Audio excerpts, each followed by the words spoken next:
Xotira pasayishida, Piracetam tabletka. diqqat susayishida, Piracetam ukol. bosh aylanishining boshlang'ich davrlarida, Piracetam.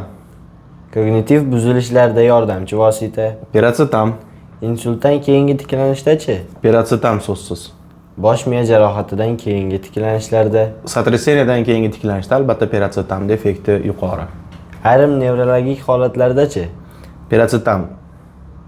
Piracetam bu bosh miyaga ta'sir qiluvchi dori deb hisoblanadi. Undan tashqari bu nootrop ham hisoblanadi. Asosan asab tizimi va kognitiv funksiyalarni qo'llab-quvvatlashda ishlatiladi.